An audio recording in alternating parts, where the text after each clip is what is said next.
আসসালামু আলাইকুম।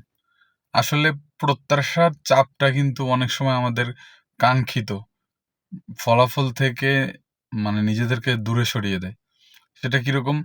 যেমন ধরেন আপনি নিজে যদি মনে করেন যে যে আমাকে গোল্ডেন এ প্লাস বা এ প্লাস পেতেই হবে। এরকম একটা যদি প্রেশার নিজেকে নিজে প্রেশারাইজ করেন, সেক্ষেত্রে দেখবেন আপনার পরীক্ষার ফলাফল খারাপ হওয়ার সম্ভাবনা থাকবে। বা আপনার পরীক্ষায় দেখা গেছে একদম পারা প্রশ্নটাও কিন্তু আ মানে তখন ভুলে যাবেন। ঠিক সিমিলার ওয়েতে নাজমুল হাসান শান্ত যখন বাংলাদেশের ক্যাপ্টেন বিশ্বকাপে যায় তখন কিন্তু বলেছিল যে, "আমাদের উপর প্রত্যাশাটা কম রাখেন।" তখন কিন্তু এটা নিয়ে আসলে অনেকেই অনেক ধরনের মন্তব্য করেছিল যে আ বাজে মন্তব্য করেছিল বা এটা নিয়ে টিচ করার চেষ্টা করেছিল, হ্যাঁ? আসলে দেখেন ও যেই কথাটা বলছে নাজমুল হাসান আ শান্ত সে কিন্তু ঠিকই বলছে। ঠিক আছে? তো প্রত্যাশাটা না থাকার কারণেই কিন্তু আজকে বাংলাদেশ দেখেন অলমোস্ট সুপার 8 এ উঠে গেছে। ঠিক আছে? এবং প্রায় আপনার সাউথ আফ্রিকাকে কিন্তু হারাইয়ে দিছিল। তো সামনে নেপালের ম্যাচটা আছে ইনশাআল্লাহ আশা করা যায় যে নেপালের সাথে বাংলাদেশ জিতবে। তো আসলে দেখেন এরপরে সুপার 8 এ উঠতে পারলে হয়তো আ ইন্ডিয়া বা অস্ট্রেলিয়ার সাথে অথবা আফগানিস্তান এদের সাথে খেলা।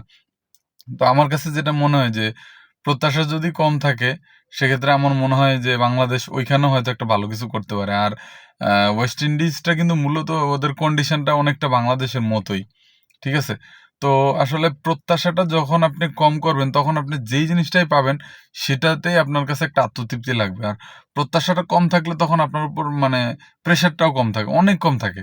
প্রেশার জিনিসটা খুবই খারাপ। দেখবেন যে আপনি একদম কনফিডেন্ট যখন আপনি হারায় ফেলবেন প্রেশারের কারণে, তখন দেখা গেছে আপনি ৬ এর ফুল টাচ বলে আউট হয়ে যাবেন। আবার দেখা গেছে কি বলে বাউন্সারেও আউট হয়ে যাবেন। ঠিক আছে? এরকম আরকি।